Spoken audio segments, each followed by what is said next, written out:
That means it needs a lot of people. Human resource to post those people, to post this data, to transfer this data. Where else it's a matter of a click of a button to move this data here, post to the other side. Why are we using manually? You see, if you can skip only 1 0 at the end, only 1 digit at the end, that thing it will not tally. And if you are giving to manual people, that means somewhere on the way, those things will not tally. I don't know why we can have a data in this system. Instead of transferring this at the other system, we use it manually to post those things. Some of those things it will not work. Even if we are MP here, we do business. And where we do, we are being helped by those systems. Where I go in even at night and go to my office and just click a button and get my information. And if I rely with the people who you go to post again, I am not sure whether those things are posted are equally to what was the other system. So I don't see why we are having those systems. The other question is, how long does it take to post that information from point A to point B? Because it has to take long. And in that case, are we helping the institution when we are doubling the work where it is supposed to be done once? Thank you. Please respond to that. I want to have one more question on salaries, and then we wind up that issue. Thank you, Mr. Chairman. First, I would like to clarify that we are not confirming there was loss of funds. What the auditor raised was the risk of human error in transferring data from one system to the other. And on the issue of preparedness, when we were coming here, this discussion also opens our eyes to seeing something that probably may have escaped our attention. I want us to go systematically. Yes. You say you are not confirming that there was no loss on money. Yes. Are you then confirming that there was a risk? The risk was there when human error. Yes. The risk of human error is there. Yes. Yes. So for an auditor to have seen a risk, yes.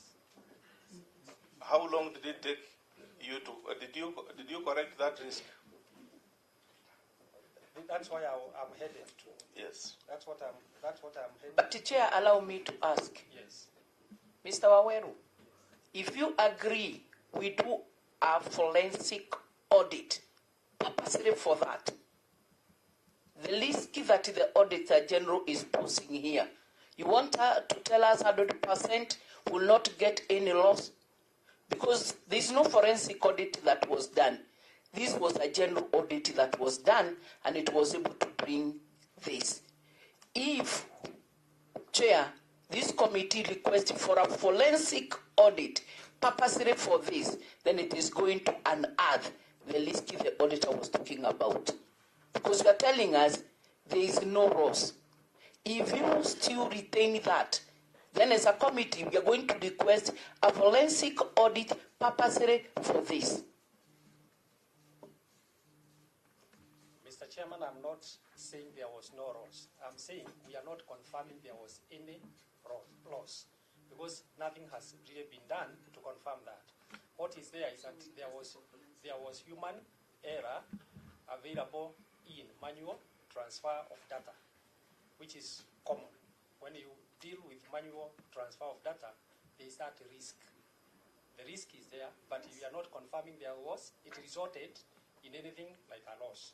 That's what I'm stating. What I would recommend that can only be confirmed. Clerks just take note of that issue of the risk and the likely exposure, so that the transfers for the periods maybe 2 years to and 2 years after, can we carry out a full audit of that cash management and receipting and invoicing, so that we can see whether it resulted into any loss and how much was the loss, so that we can now be able to put Mr. Waweru to task to tell us that he's not confirming that loss. Please proceed. Thank you, Mr. Chairman. And on preparedness, responding to the Honorable Bishop, when I was coming, my understanding was that because this is a specific financial year, my understanding prior to this was that being a receivables account we are dealing with, it carries balances from the previous periods. That could be transferred, the balances could be transferred manually. And then the transactions now would kick in for the new, from the time when they have a cutoff for the balances, and then now going forward with the new system, they would now start posting, and probably for a period, even after capturing the balances as a certain date, they would run the systems together to see that they are actually producing, like the Mheshimiwa asked, same information from the two systems. That's the essence of running the two systems in transition concurrently, so that you confirm that what the result you're looking for from the new system agree with the results that were being gotten from the old system. So that's the understanding I had. So, and that's, I don't know whether the auditors have a different understanding of it, but being a balance sheet item, cash, I mean the receivables, you would have balances that would be carried, migrated from the old system to the new system. And therefore, probably there must have been a cut-off date where the balances would be picked for a period. There's concurrent posting of the new transactions, and then from there, you drop the old system, having confirmed that the new system is operating okay. So that's the understanding I had. And I think, unless the auditors tell us differently, that is the position. Yes, I would want, you've gone into the finality of the accounts. Yes. I wouldn't want to let you go minus this confirmation from the auditors. Yes. They are not talking of the balances as balance sheet items. Yes. From what I am able to understand, they are looking at balances as running balances. Mr. Chairman, if I may read just what they have said here. No, they are here. Let them clarify. All right. Maybe you can tell us whether, in your view of this, are you looking at them as running balances, or you are looking at them in the final accounts, from the perspective of final accounts? Chair, I think the issue here is, if there are two systems and one is an upgraded version, then why do we have to transfer manually? And we do not get the satisfactory response, and that's why even the issue is still at stake. Also, Chair, because the question I raised. Allow me, Bishop, that was very critical. He was taking us off Yes. the line of argument. That is what the position is saying. Yeah. Just 1 minute, Bishop. Are we together now with them? And I'm in agreement with what they have said. And probably they also agree on what I am saying, that these are balances being transferred. But instead of being transferred in an automated manner, they are being transferred manually. And that's where there was invitation of human error in that process, which they noted. The issue is we should not invite transfers, whether electronic or manual. Yeah. The issue is, and why I agree with Mheshimiwa on forensic audit, the moment you acquire a system, what are you supposed to do? The management should sit, conclusively agree on the closing balances, and take off. So that the moment you are running, if it is 1st of July, you've closed the year. So this is the opening balance in this system, should be the same opening balance in the other system. And you run concurrently for the next several years or several months. But now in this case, why are you seeing that this system is having balances of cash and receipts, cash management, going forward, and then you transfer it later manually into this other system? There is something you are trying to not adding up. Yes. We need to finalize on this. I think it's good the position that they are taking. Mheshimiwa Bishop, I'll invite you again. Chair, thank you. Whatever I wanted to ask has been asked by the auditor. But all the same, Chairman, when you are acquiring a system, let us call this system 1 and 2. You are upgrading this system. So whatever you're upgrading, I believe, is what the other system did not have. So I really don't understand why you will transfer this data, because even at a foundation level, this system will automatically come with whatever the other system have and will only upgrade. And I really don't agree why you should put it on manually. There's something you're trying to hide. That is one. The other thing is, what are you trying to achieve by putting it manually? What is your goal? I really don't understand. And again, Chairman, systems are not like when you're doing things manually. You can just run a query and you get whatever you want to get. So I really don't understand. And then you don't develop these systems. People develop for you, they bring for you, you test and you adopt. The people who develop for you the systems can put those data for you. You don't need to put on your own. So I really don't, when it comes to systems, we know how systems work. I personally know because I have done ICT. So I really don't understand with you and what you're telling us. So we need to understand fully.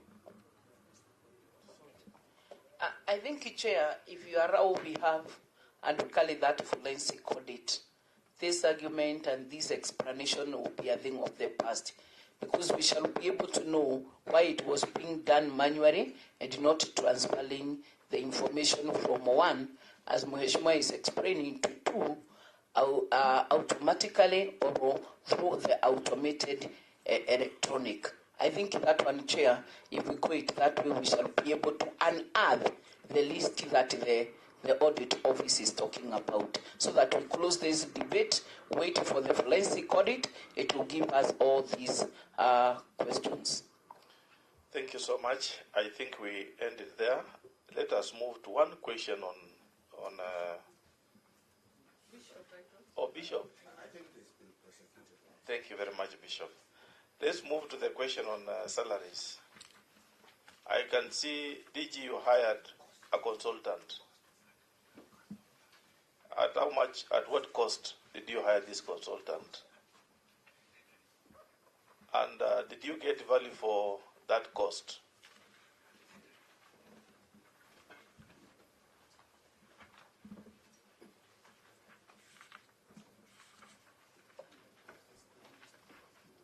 Honorable Chair and members, thank you for the question.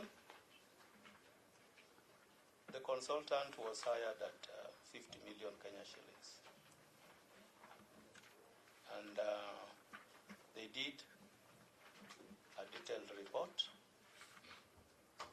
which then informed the next course of action which we took, where we were requesting for authority and approval to implement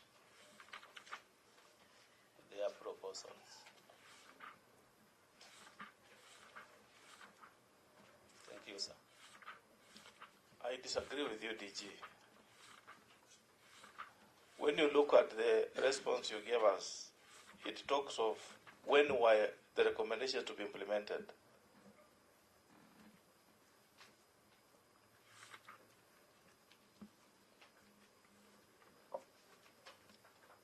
Honorable Chair and the members, the recommendations were supposed to be implemented in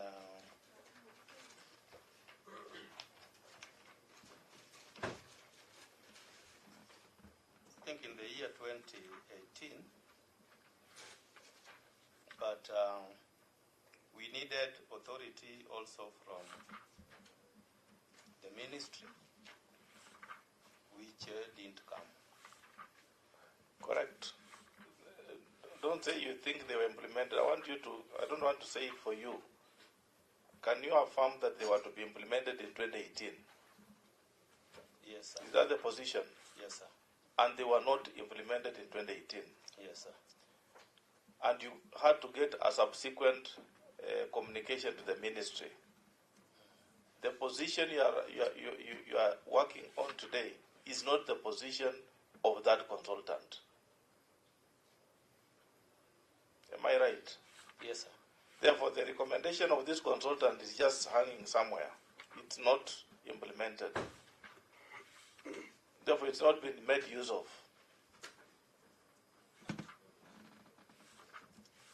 Am I right? Chair, you are right. And if I'm right, that's the position, because it's you has given us the response. And now that this consultant, you paid 50 million, and the report is not being used, because one, there was no board to adopt that report. Yes. Am I right or wrong to say we lost 50 million? We procured what we did not require. Chair, the recommendation that were implemented in 2020 borrowed heavily from the consultant work. Because in 2020, in July, we started now implementing the harmonized salaries. On whose, how you did not, you've not adopted the report of the consultant? Which board has adopted the report of the consultant? There was no board 2020. In fact, as it is now, that report is unofficial. As it stands today, that report is unofficial. Can you confirm or say it's official? Sir, from the perspective of the Board of Directors, which I fully agree with you should be the overall organ for managing the authority, because we didn't have the Board of Directors, the report would not go to them for approval. But as we've reported, we kept engaging the Cabinet Secretary in the ministry. No, the issue of the Cabinet Secretary is not there. It's not there. For me, unless you have put AFA under defunct, you defunctioned AFA, then we can say we know the minister. But the minister has a very, very clear role in the Act. Whenever you do the estimates, you send to him for approval through the board. There is a very clear distinction of powers to the minister and to the board. So now that there was no board, this report is not adopted. This report is not before AFA officially. I want to ask the procurement if she can give us the instructions of the board, then that give you the authority for procurement of this consultant. Number one, I want the report from the board occasioning the procurement of the consultant and the procurement process on how you acquired the consultant. Any other question from my colleagues? We need to close those two areas of effectiveness and lawfulness. Even the issue of the ERP, we had sought for the procurement, the sourcing of the ERP. You said it was 48. Give us the originating instruction from the board for the ERP and the procurement process, how it moved through. Let us have it so that we can conclusively have together. Let us then, it is 12:20. Can we, I want to hear from my colleagues. Are you hungry? You know, it's cold. And AFA have not had even water. DG, we are not very mean. The DG has not even had a healthy break. It can be very disastrous for all of us. It is 12:20, but we agreed we must finish 2019 today. When we come back on property, plant and equipment. It has so many questions. So if we can agree, we break for 1 hour. No, there is lunch. There is lunch. we need to hear from colleagues so that I don't make a decision alone. Yeah, that is in order. 1 hour. Yeah, we are taking tea as they watch, so at least they have a chance to take tea, and later on we invite them for lunch. We love you. It's only that we are questioning from the... This is a job that we have been given by our people, and the So we agree to be back at 1:30. Colleagues, auditors, are you okay with that? We be back at 1:30. We take off at 1:30. We can do 3 hours from there. Those are very many questions that we have. At least officers from AFA, we can. You'll all be guided by our lead clerk. We can go for lunch downstairs, have a bite. It's cold. We want to take tea. Then we come back exactly 1:30. We'll be seated. So if you come in 1:20, the better. Thank you so much. Let's adjourn until that time.